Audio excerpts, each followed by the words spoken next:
بسم اللہ الرحمن الرحیم۔ 5 ہجری میں غزوہ خندق ہوئی ہے، تیسری بڑی لڑائی۔ نبی صلی اللہ علیہ وسلم جب مدینہ ہجرت کر کے آئے تو پہلی بڑی لڑائی ہوئی بدر کی۔ اتنی ہسٹری یاد رکھا کریں، پہلی بڑی لڑائی کون سی ہوئی؟ غزوہ بدر۔ اس کے بعد دوسری بڑی لڑائی ہوئی ہے غزوہ احد۔ پھر اس کے بعد جو تیسری بڑی لڑائی ہوئی ہے وہ ہوئی ہے خندق۔ احد کے بعد خندق میں یہ ہوا کہ عرب کے سارے قبائل نے مل کے سوچا کہ بھائی ایک ہی دفعہ سب مل کے مدینہ کی معاذ اللہ اینٹ سے اینٹ بجا دیتے ہیں تاکہ یہ قصہ ہی ہمیشہ کے لیے ختم ہو جائے۔ آپ صلی اللہ علیہ وسلم نے اب ایسی کبھی جنگ آپ نے عربوں نے دیکھی نہیں تھی کہ چاروں طرف سے حملہ ہو۔ ان کی قبائلی جنگ ہوا کرتی تھی، ملکوں سے لڑائیاں عربوں کی نہیں ہوتی تھی۔ ملکوں سے لڑائیاں کیوں نہیں ہوتی تھی؟ کوئی ملک ان پہ حکومت کرنا چاہتا ہی نہیں تھا کہ یہ ریگستان ہے، گھاس کا تنکا نہیں ہے، اس پہ ہمیں ملے گا کیا؟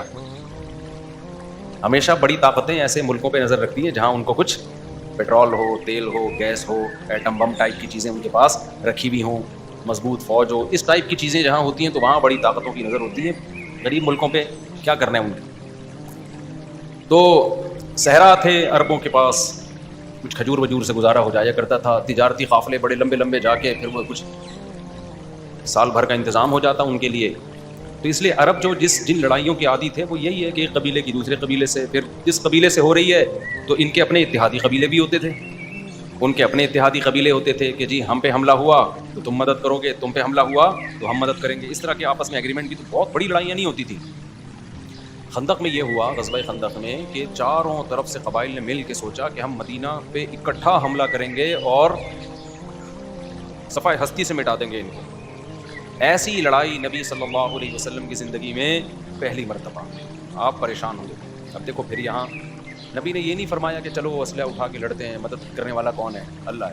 بھائی پہلے آپ تو اپنے قواعد پورے کریں نا، جو آپ کی ذمہ داری ہے۔ آپ کو تو اسوہ حسنہ بننا ہے نا قیامت تک کے لیے، کہ جب بھی مسلمانوں پہ کوئی مشکل آئے گی تو یہ سر جوڑ کے بیٹھیں گے، استخاروں کی بھیٹ اپنے فیصلے نہیں چڑھائیں گے۔ استخارہ نکالو، جہاں ادھر کو آ رہا ہے تو ادھر چلے جاؤ، ادھر کو آ رہا ہے تو ادھر چلے جاؤ۔ اور یہ صرف یہ نہیں کریں گے کہ دعاؤں پہ اکتفا کر کے بیٹھ جائیں۔ چاروں اب حملہ ہو رہا ہے تو اب کیا کریں؟ آپ نے صحابہ کرام کو بلایا۔ غزوہ احد میں اللہ نے نبی کو حکم بھی دیا تھا کہ کوئی کام مشورے کے بغیر نہیں کرنا، حالانکہ مشورے میں نقصان بھی ہو چکا تھا۔ احد میں مشورہ ہوا تھا کہ باہر نکل کے لڑنا ہے اور نقصان ہو گیا تھا، پھر بھی آپ نے اللہ نے فرمایا کہ کرنا مشورہ ہی ہے۔ تو نبی صلی اللہ علیہ وسلم نے صحابہ کو جمع کیا، بھائی کیا کریں؟ حضرت سلمان فارسی رضی اللہ تعالیٰ عنہ جو ایران اور فارس کے رہنے والے تھے، انہوں نے بتایا کہ ہم ان جنگوں کے عادی ہیں۔ فارس میں تھے نا، فارسی تھے، وہ پرشین تھے۔ اب دیکھو یہ عربوں کی جنگ ہوتی تو سلمان فارسی پیغمبر کے ساتھ ہوتے؟ یہ تو کہتے بھائی عربوں کی آپس کی لڑائی ہیں، ہمیں کیا کرنا ہے؟ تو یہ عرب کے خلاف جنگ نہیں تھی، یہ ایک نظریات کی جنگ تھی کہ ایک اللہ کو ماننے والے ہزاروں خداؤں کو ماننے والوں سے لڑ رہے ہیں۔ جو باطل کا نظام دنیا میں جنہوں نے نافذ کیا ہوا ہے وہ لوگ لڑ رہے ہیں ان لوگوں سے جن کے پاس حق کا نظام ہے۔ تو یہ حق اور باطل کی لڑائی ہے۔ آج دنیا میں جتنی جنگیں ہو رہی ہیں نا، حق اور باطل کی نہیں ہو رہی، زمینوں کی جنگیں ہو رہی ہیں۔ ان کو حلال کا لیبل لگایا ہوا ہے کہ یہ جائز ہے، بلکہ ملک کے لیے لڑو آپ، چاہے ملک ظلم کر رہا ہو، اس سے بحث نہیں ہوتی۔ اور اسلام کی تلوار جو حق اور باطل کے لیے اٹھی ہے اس کو کہتے ہیں اسلام کس سے پھیلا ہے؟ تلوار سے۔ اور مسلمان ہوتے ہیں دہشت گرد۔ حالانکہ نظریے کی بیس پہ لڑنا اگر صحیح نظریہ ہے وہ تو سمجھ میں آتا ہے، باقی کسی بیس پہ بھی لڑائی کی کوئی تک نہیں بنتی۔ کیوں لڑ رہے ہو بھائی؟ تم کیوں اس کی زمین پہ تم کیوں قبضہ کر رہے ہو؟ تو نبی صلی اللہ علیہ وسلم نے مشورہ لیا تو حضرت سلمان فارسی رضی اللہ تعالی عنہ نے عرض کیا، یا رسول اللہ، ہمارے ہاں جب ایسی لڑائیاں ہوتی ہیں تو مسئلہ کیا ہے؟ ابھی ہم نے دشمن پہ بڑھ کے حملے تھوڑی کرنے ہیں، اتنی تو ہمیں طاقت نہیں ہے۔ اتنے بڑے بڑے قبائل چاروں طرف سے، اکیلے نہتے کہاں لڑ سکتے ہیں ان سے؟ یہ تو مشورے میں بات ہی نہیں ہوئی ہے کہ ہم نے ان کو کیسے فتح کرنا ہے، نہ ان کو مدینہ آنے سے روکنا کیسے، ڈیفینس کیسے کرنا ہے۔ تو مشورہ کس پہ ہو رہا تھا؟ اقدام پہ نہیں بلکہ ڈیفینس پہ۔ حضرت سلمان فارسی نے عرض کیا، یا رسول اللہ، ہمارے ہاں جب ایسی لڑائیاں ہوتی ہیں تو ہم خندقیں کھودتے ہیں، بڑی بڑی خندقیں، تاکہ دشمن ان خندقوں کو کراس نہ کر سکے۔ ظاہر ان میں اترے گا، ایک اسپیڈ بریکر ہو گیا نا ایک بہت بڑا۔ تو پہلے تو گھوڑے تھے، اس میں تو ٹینک بھی نہیں آ سکتے خندقوں کو کراس کر کے، تو گھوڑے تھے، وہ کیسے آئیں گے اس کے اندر؟ اور مشورے ہوئے تو اس کے علاوہ نبی اور صحابہ کے پاس کوئی آپشن نہیں تھا۔ لیکن یہ خندقیں کھودنا آسان کام نہیں. کیسے گڑھے کھودے بھائی, تھوڑا تھوڑی ہے, وہ اتنا لمبا بارڈر مدینہ کے اطراف میں, اتنا بڑا بارڈر کہ جہاں سے بھی دشمن کی فوج کے گھسنے کا خطرہ ہے وہاں اتنی چوڑی خندق کھودیں کہ دشمن کے گھوڑے اس کو کراس نہ کر سکیں. یہ آسان کام نہیں ہے, لیکن اس کے علاوہ کوئی آپشن تھا نہیں. صحابہ سارے کام کاج, کاروبار, بزنس, معاش, تجارت چھوڑ چھاڑ کے کس کام میں لگ گئے؟ کدال چلانے. خود نبی صلی اللہ علیہ وسلم بھی اسی میں لگ گئے. اور کہیں نرم زمین تھی, کہیں پتھریلی زمین, بڑے بڑے پتھر آ جاتے ان کو کھودنا مشکل. تو ایسی حالت ہوئی ہے اور دشمن نے چاروں طرف پڑاؤ ڈالنا شروع, ادھر سے تیروں کی بارش ان کی طرف سے. اتنی سخت یرغار ہوئی ہے تیروں کی کہ اس کا نقشہ پھر قرآن مجید نے سورہ احزاب میں, احزاب کہتے ہیں لشکروں کو, حزب کہتے ہیں ایک لشکر. اس سورت کا نام ہی کیا ہے؟ احزاب, لشکروں والی سورت. بہت سارے لشکروں نے حملہ کیا.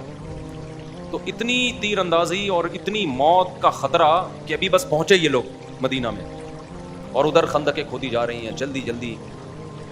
لیکن نبی صلی اللہ علیہ وسلم کا ویژن دیکھیں, یہاں بڑے بڑے معجزے بھی ظاہر ہوئے. آپ صلی اللہ علیہ وسلم کدال آپ نے ماری تو ایک پتھر سے چنگاری اڑی. آپ نے فرمایا میں روم اور فارس کے کنگن تمہارے ہاتھوں میں دیکھ رہا ہوں. کیا مطلب؟ بہت جلد روم اور فارس, یہ اس وقت کے امریکہ اور روس سے بھی زیادہ پاورفل ریاستیں تھیں, صدیوں سے چلی آ رہی تھی. ایک طرف روم تھے عیسائیوں کی, ایک طرف فارس آگ پرستوں کی. یہ دو بڑی پاورفل ریاستیں تھیں. روم تھے اس طرف کو, یہ قبلہ ہے نا جس طرف, اس کے شمال کی طرف, اور فارس کس طرف تھے؟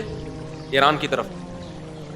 تو اسی وجہ سے عیسائیت کا سارا زور زیادہ تر رشیا اور پھر یورپ کی طرف گیا ہے نا, ترکی اور یورپ کی طرف. وہاں ان کی بڑی ریاستیں قائم. اس طرف جو تھے نا یہ آگ پرست لوگ تھے. کبھی آپ دیکھیں نا ہندوستان میں وہ بھی بت پرست لوگ, آتش پرست لوگ, پارسی وارسی. یہ جو خطہ ہے نا ہمارا, یہ زیادہ تر آتش پرستوں کا تھا اور بت پرستوں کا خطہ تھا.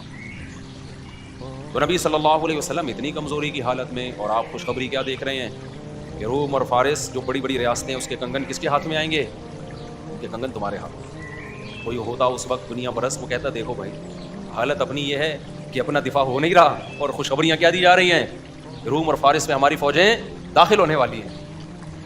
یہ بھی آپ صلی اللہ علیہ وسلم کے سچے نبی ہونے کی دلیل ہے. علماء نے نا ہمارے نبی کے معجزات جمع کیے ہیں جو صحیح احادیث سے ثابت ہیں.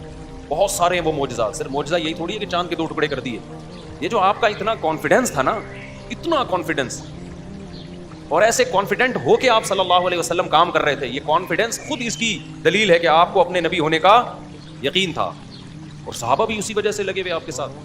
تو اسی میں پھر یہ واقعات ہوئے کہ بھوک سے حالت خراب ہو گئی. صحابی نے اپنا پیٹ دکھایا کہ پتھر باندھا ہوا ہے, آپ نے اپنا پیٹ دکھایا 2 پتھر باندھے ہوئے تھے. پھر ایک صحابی نے دعوت کی نبی صلی اللہ علیہ وسلم کی, دودھ پلانا شروع کیا تو 1 پیالہ سب کو کافی ہو گیا.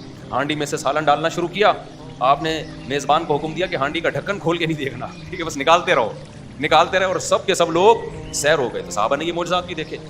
حضرت عبداللہ ابن مسعود رضی اللہ تعالیٰ عنہ فرمایا کرتے تھے, دیکھیں قرآن کی ایک آیت ہے, مشرکین مکہ کہتے تھے کہ آپ کوئی معجزہ دکھائیں نا, بار بار معجزے, جب کوئی معجزہ دکھایا جاتا تو نئے معجزے کا مطالبہ.